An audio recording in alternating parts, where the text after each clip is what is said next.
Hello and welcome to another walk along. Today we will be going from the Azim Steppe all the way to the Doman Enclave. Let's get going.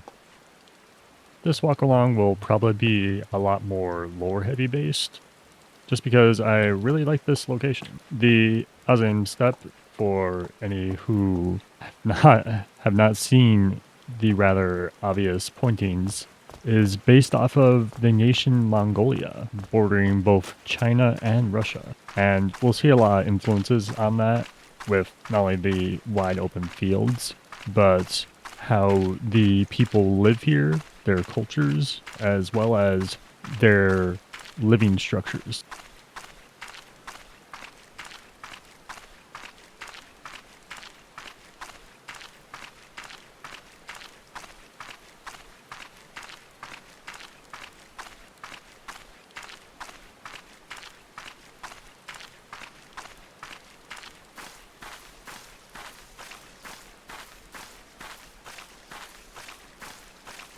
This first tribe we are approaching is the Dotharl, located at Dotharl Khaa.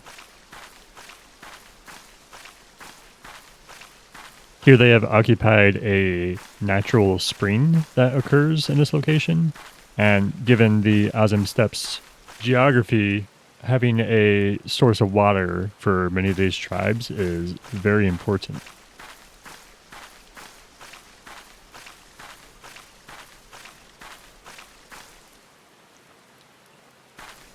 The Dotharl believe that when they die in battle, they will end up being reborn. Unlike all the animals they use for their various things, they do not see these as ones worthy of being reborn in another life. It's just an interesting way to see how they treat their cattle compared to how they treat their own tribe.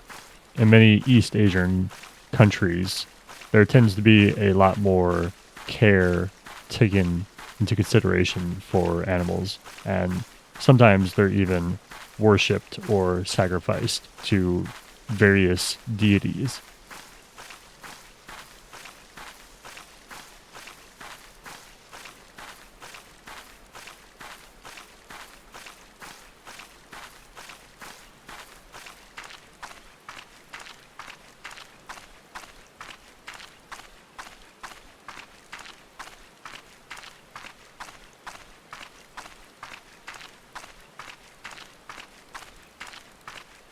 These Manzasiri, or Manjushri, are named after a Buddha vista of all things.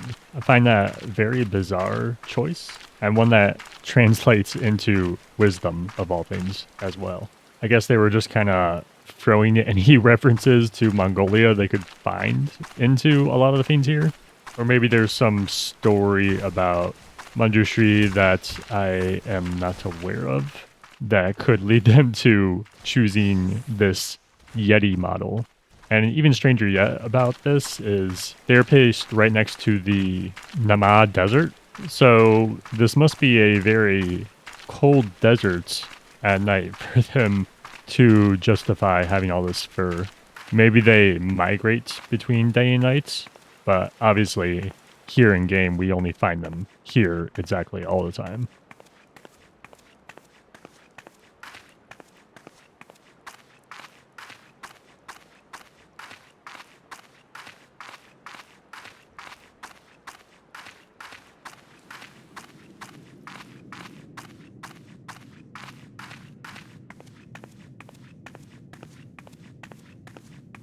This location is called the 101 Revelation.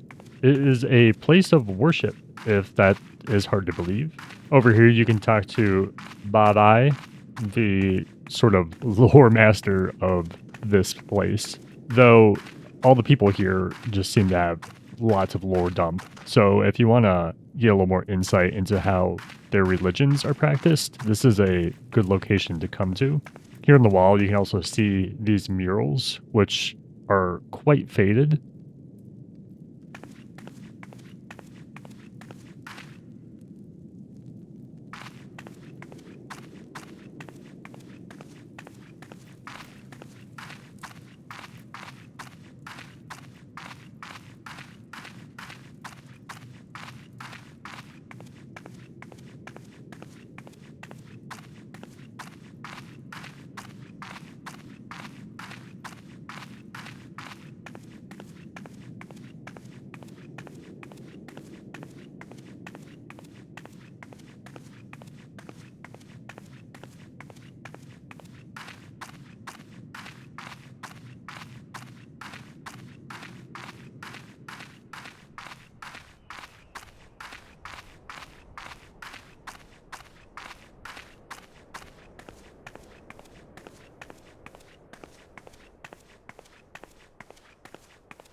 In the distance, we can see the Dawn Throne.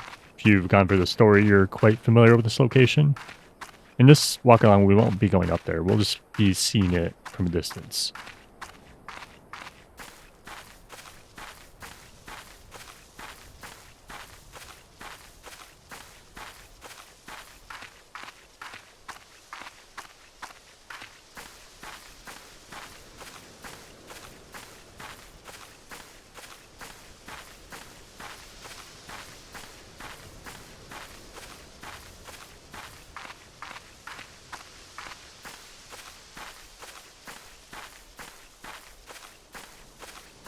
Here we can see Final Fantasy XIII's depiction of the Ochu.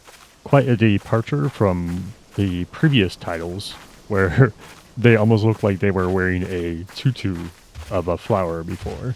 In 13, the first few times you run into these guys, they are quite the menace, and in a more casual playthrough, you might end up having to come back to these guys, or if you remember to do so at all.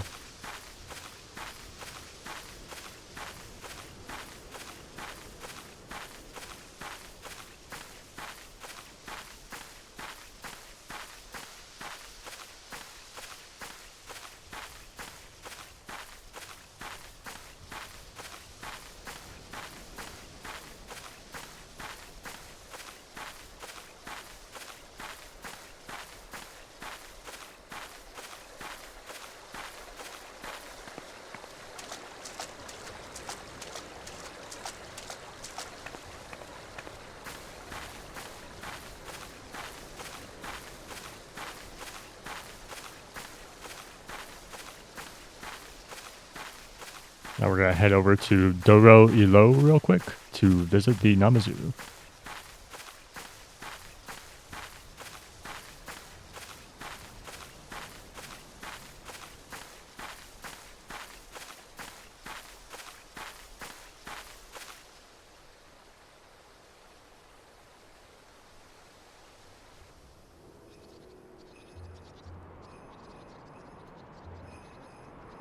A lot of people find these guys very annoying. They're right, and I love them.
Taking a quick view of the Azim Steppe from up here, you can see almost the entirety of it.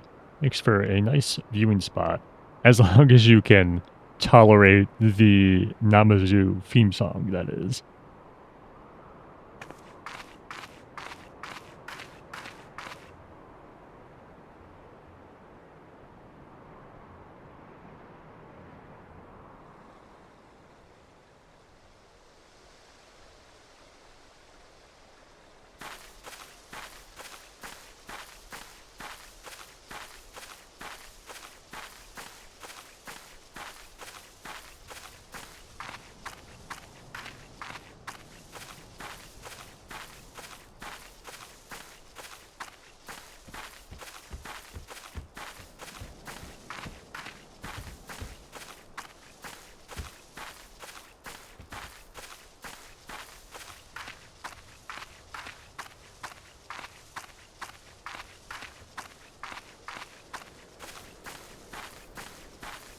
We'll be passing through the Uyagir caves briefly. If you go deeper into these caves, you can find a bunch of crystals scattered about. They look quite nice.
The reason we took this journey at night is not only to see the starry sky, but it is easier to navigate this place at night, believe it or not. As you go throughout this location, we will be passing many lanterns, and these lanterns are placed throughout the Azim Steppe in a way where they will, for the most part, bring you to every settlement and every major location that you may want to visit while walking around here.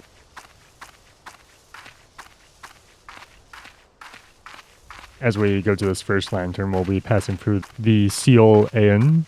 These stones may look simply like decorative.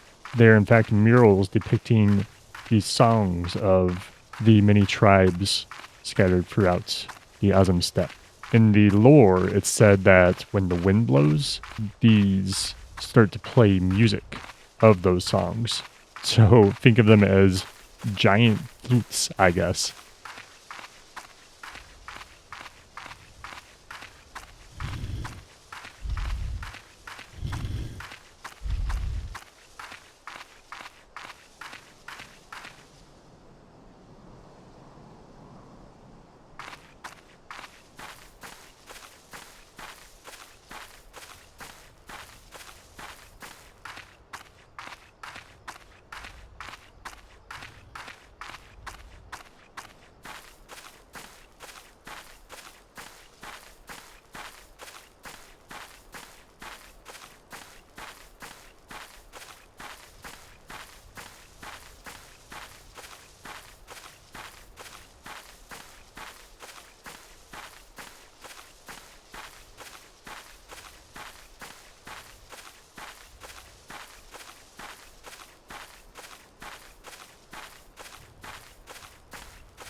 This here is Chakazo, a shrine hosting the remains of Zela. When I was looking around at various Mongolian things, they seemed very similar in silhouette to an Olu, though this could just be coincidental. Obviously, this is a lot more higher construct and permanent structure than you would see in Olu.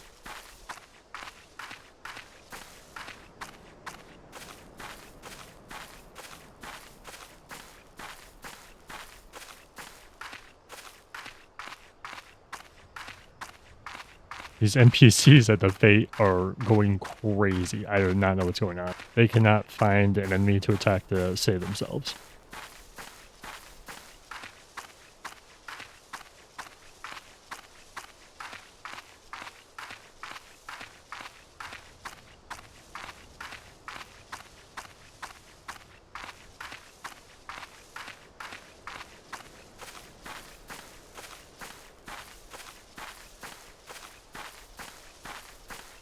Instead of following the lanterns here, I figured we'd take a little side detour, just to make it so we aren't backtracking through the same path when walking around through here.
We'll be entering this giant yurt of the Mol Iloh tribe.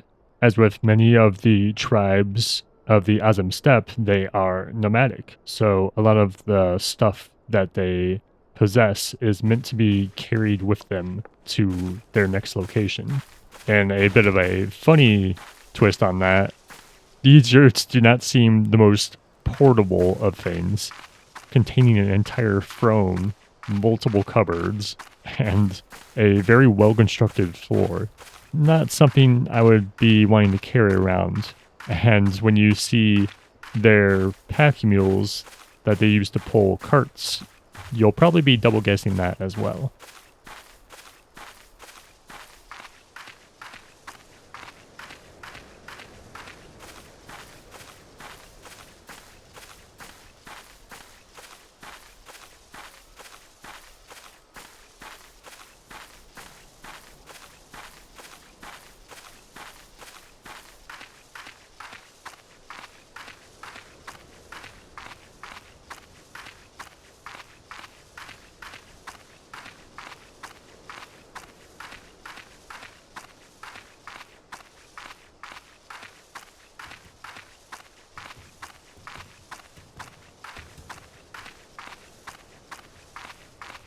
So this is a bit of a deep cut as to why there are mammoths of all things roaming around the Azim steppe, a location that's reflecting Mongolia.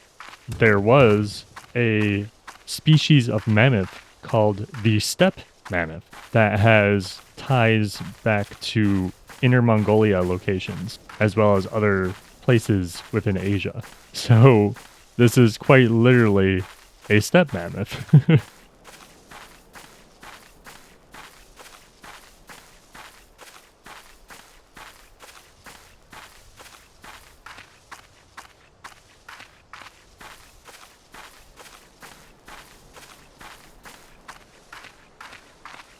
Nice rustic bridge we're gonna take a quick gander at, and one that feels very believable.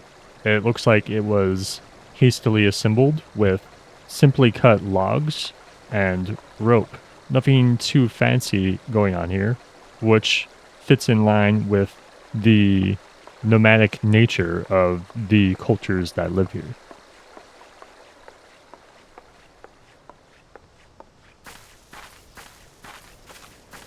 We won't have much to say until we reach reunion, so just enjoy the walk.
We have arrived at Reunion, a marketplace used to unite and gather all people of the tribes as well as foreigners visiting the Azim Steppe.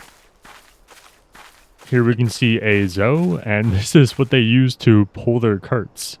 Now you can imagine why I thought it would be quite difficult for them to move their massive yurts. Here, as well as quite a few other places in the Azim Steppe, you can see people playing checkers.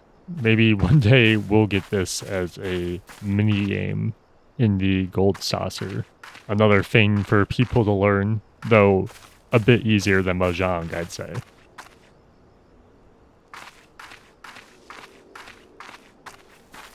Here we can see the major yurts, and inside is the host of Reunion.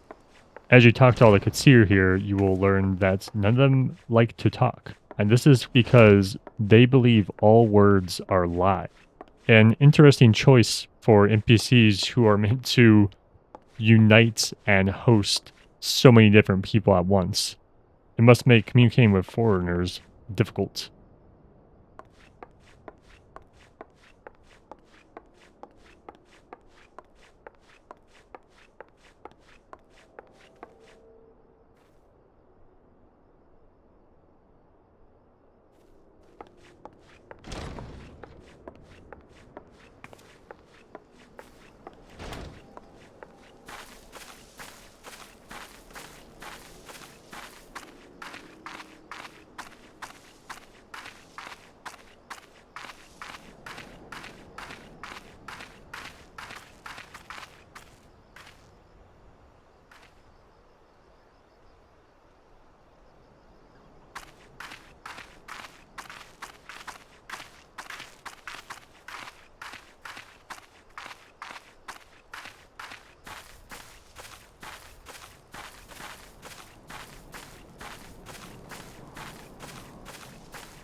Here you can see some various sheep, likely being held for others to purchase.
Now we've arrived at the Ruby Sea, but don't get too excited. We won't be taking the scenic route, and instead are just going to be passing by. This is probably one of my favorite areas in the game, so I want to give it a fair shot and thoroughly explore this place in another day.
Here in the distance, you can see Hell's Lid.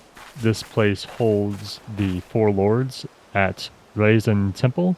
I talked about this location in one of my top 10 videos about temples, if you want to hear a little about it.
Here we can see the small fishing village of Isari.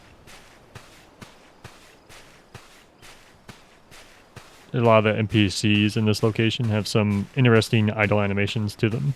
Most of them don't really have too much to say. For the most part, they'll just praise you or exalt you to some degree.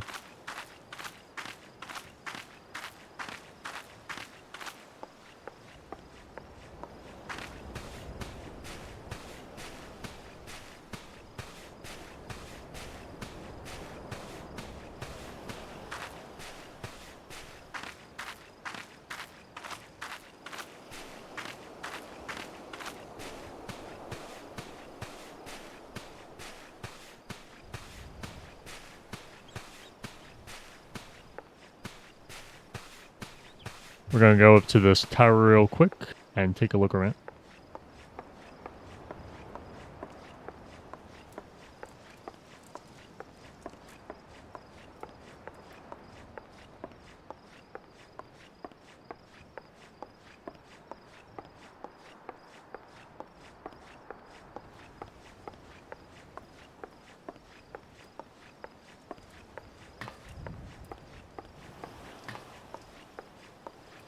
Here in the distance, we can see Heaven on High, the most deadly of Jenga towers.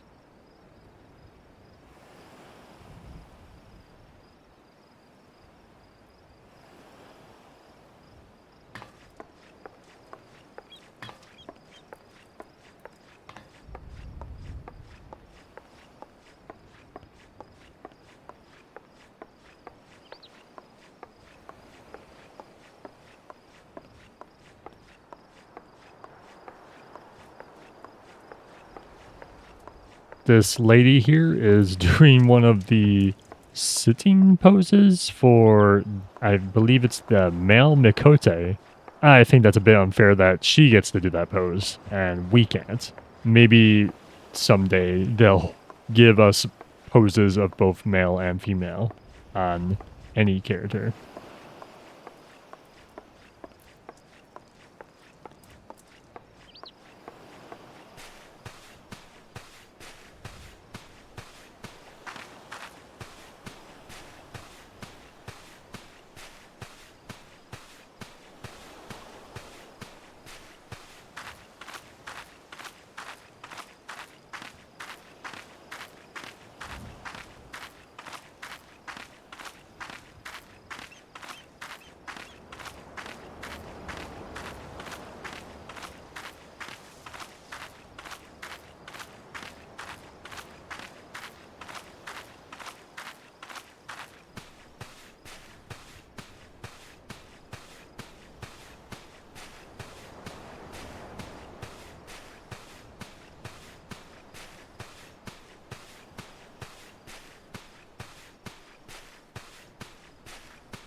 Now we have arrived at Yanxia and immediately greeted with quite the nice framing against this gate and pines in the distance.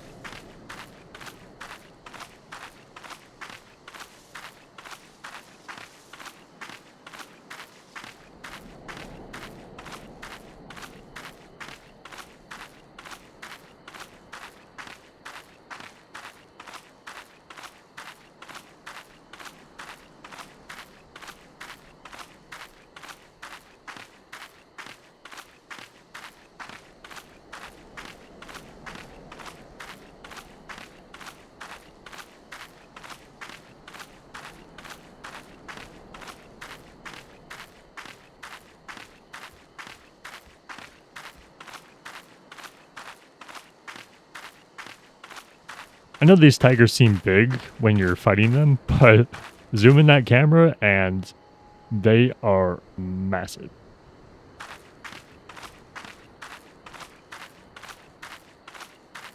In the distance here, you can see the heron's flight, a extremely detailed spring, and the main life source for the nearby village.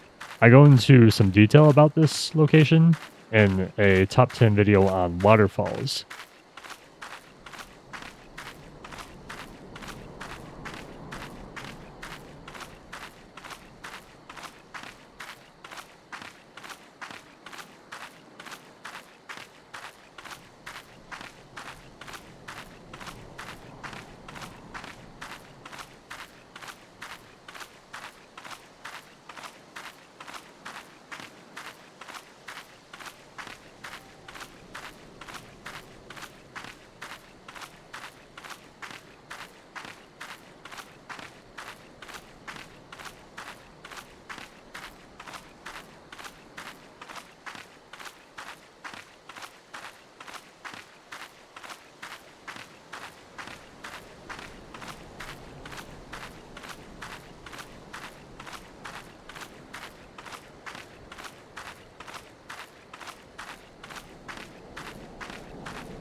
There's not very many places they use this bamboo bridge with the bamboo split in half.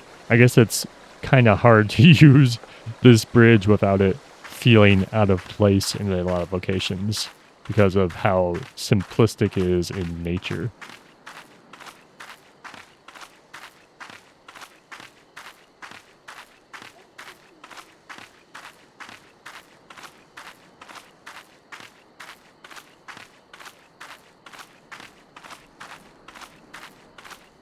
Now we are entering Namai, a village named after an arrowhead weed that can be found growing in the various paddy fields sometimes. Namai's main source of income and basically their entire living is based around the various rice paddy fields you will find in this location.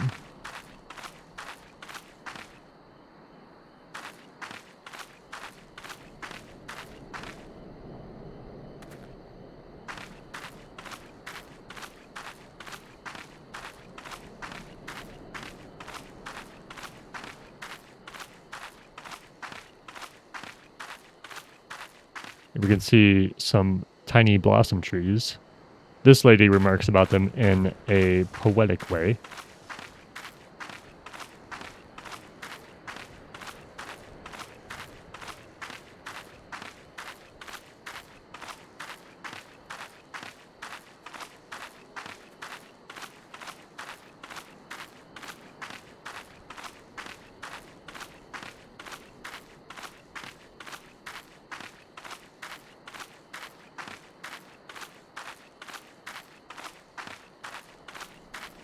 Here we can see a merchant who has a way more stylish hat than me, and one the player cannot get.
Much of a disdain I have for bugs, a beetle seems like an appropriate one for Yanxia.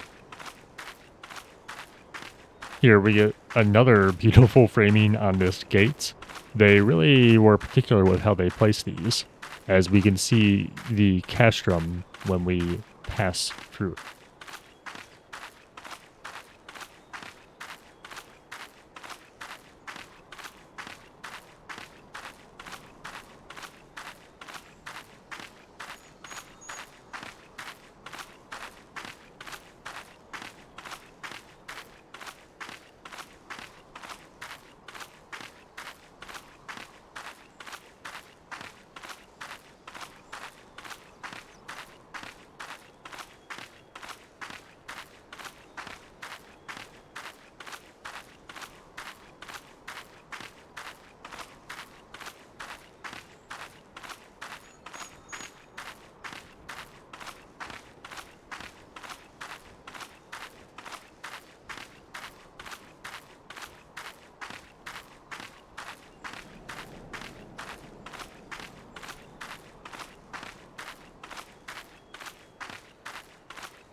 Sadly, both of these bridges are broken.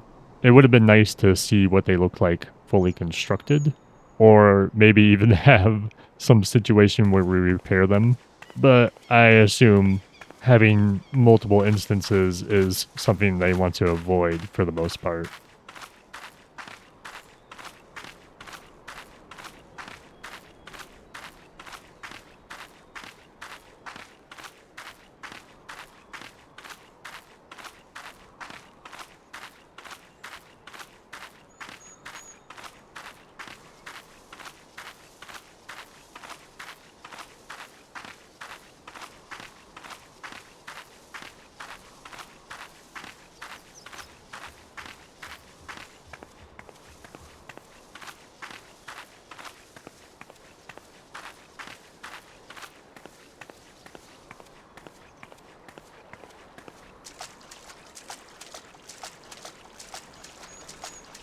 I didn't mean to do this, but now that I'm doing my final run on this, it seems I'm accidentally matching these serpents.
Here we can see a lupin, and they are scaled up by quite a bit compared to when we see them as non-hostiles.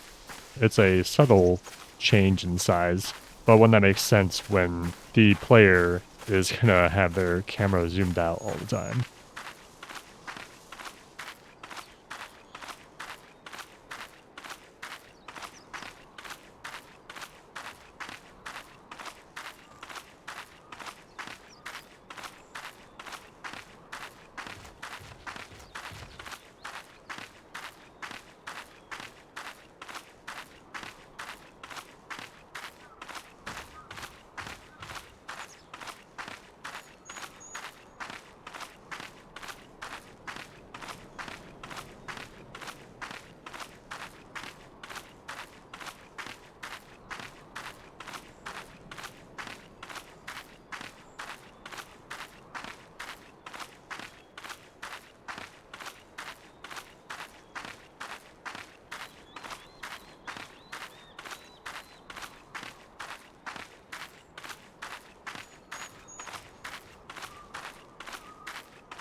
At this bridge, as well as the previous one, we have various piers and docks set up. I like to assume that these were made post-destruction of the bridges to allow people to cross these rivers safely.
Ah, Yuzuka Manor, now littered with Namazu. Don't trust them. They may be cute, but they just want everything you own.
Now we're passing one of my favorite dungeons, the Swallow's Compass. This temple has a heavy theming around geomancer. Even the trash mob encounters in this dungeon are interesting, reminiscent of A Realm Reborn dungeons in that it's not just a boss rush dungeon, which we see a lot of with dungeons now.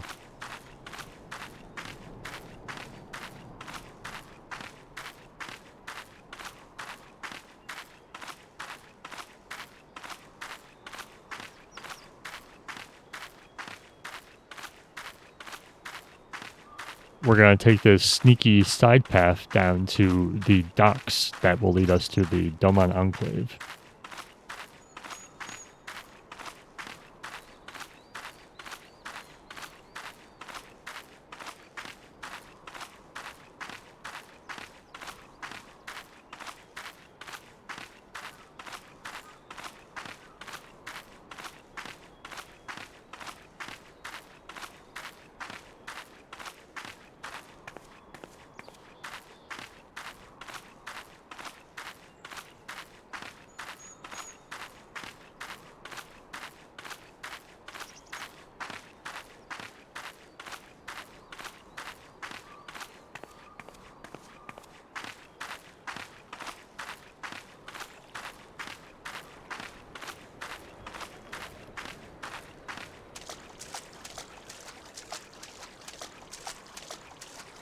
And a nice touch here, we can indeed see the Doman Enclave from this location.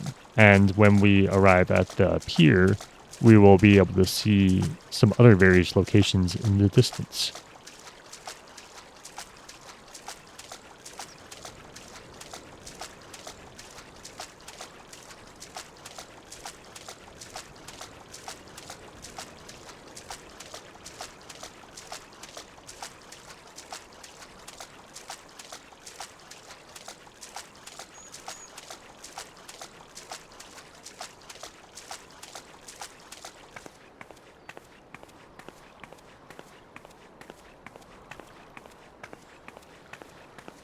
Now we're here at the final restored state of the Doman Enclave.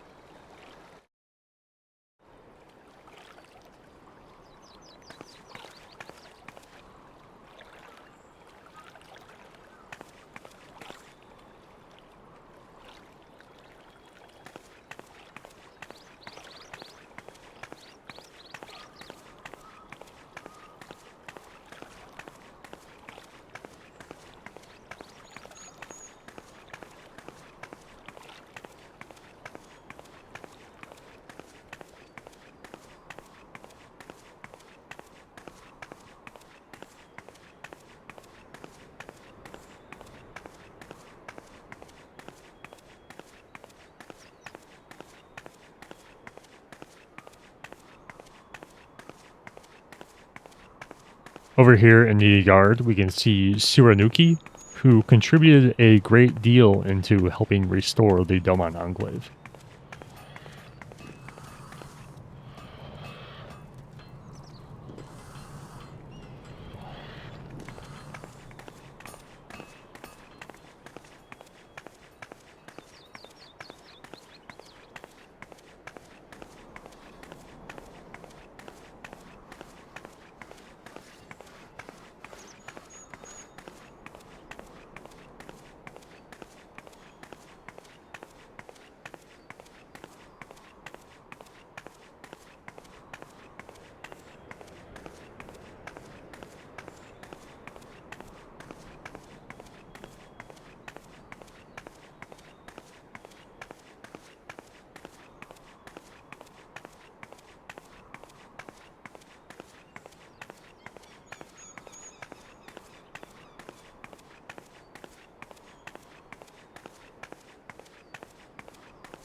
Over here we have the school of Rizai-juku, and this was named after Rizai, a retired samurai who opened a school. as well.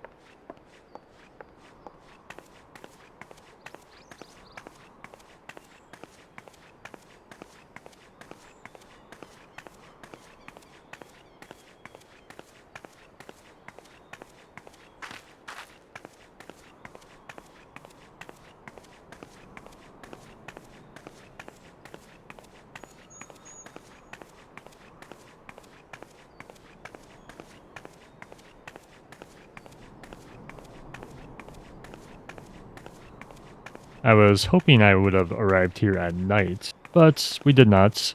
Once you finish the Doman Enclave, there's a very good chance you came here, and you get to see all the lanterns lit up. And here we get a shop that has all of the rewards for restoring the Doman Enclave for purchase. Quite a few of these are not even allowed on the market board, so it's one of the nice few long-term exclusives that remains exclusive to the player. On the left here is King Khan.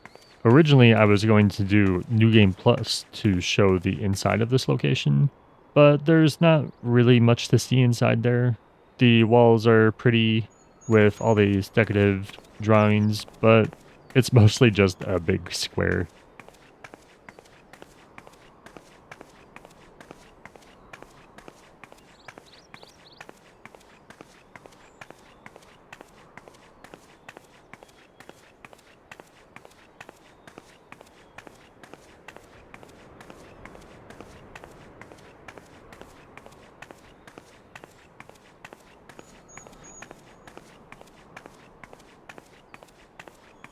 These two on the right here do a little bit about Red Riding Hood.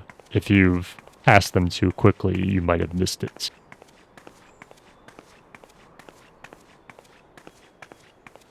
Over here we can see the 10,000 stalls, a nice little marketplace for food to be served to everyone, including little treats.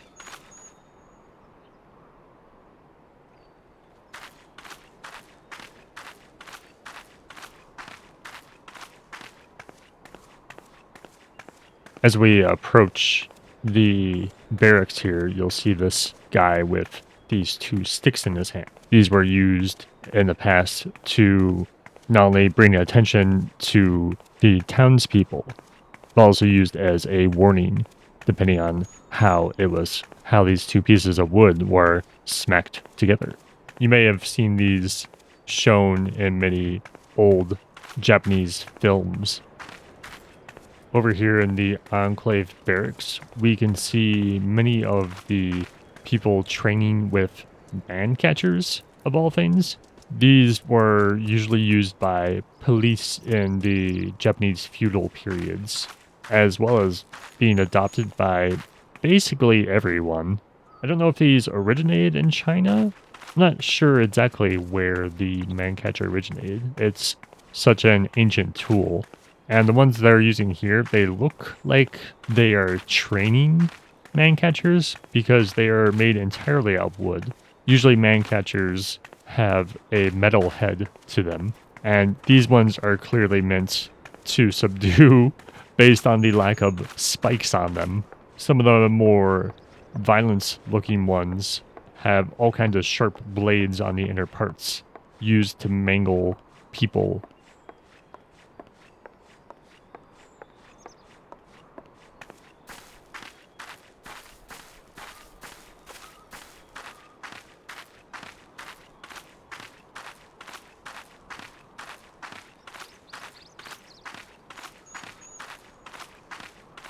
A detailed farm, the Enclave Demesine. We're going to head over to the corner real quick and see a complex water mill.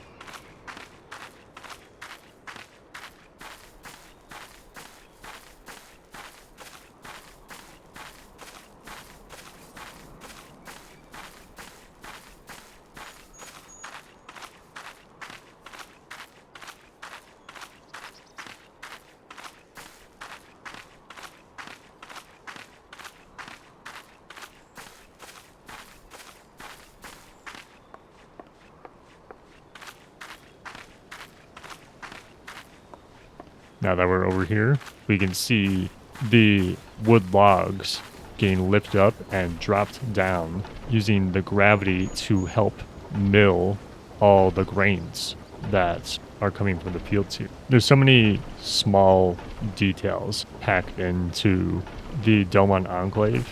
It's such a great sight to see so many East Asian cultures depicted in one tiny location.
Now we're arriving at the one garden and the end of our trip.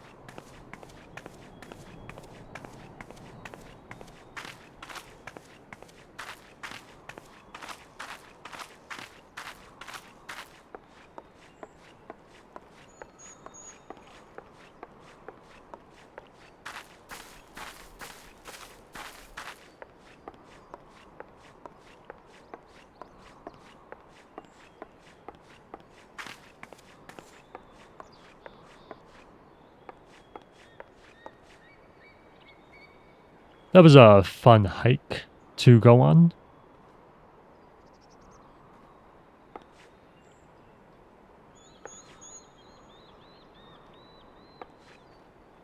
Thank you for watching another walk along video. Up in the left here, another walk along. Top right, another video. Down here, subscribe. And thank you to my members. As with always, members is just a way for people who want to give me additional support to do so. All my video content will remain available to everyone. Goodbye. Bye. Bye-bye.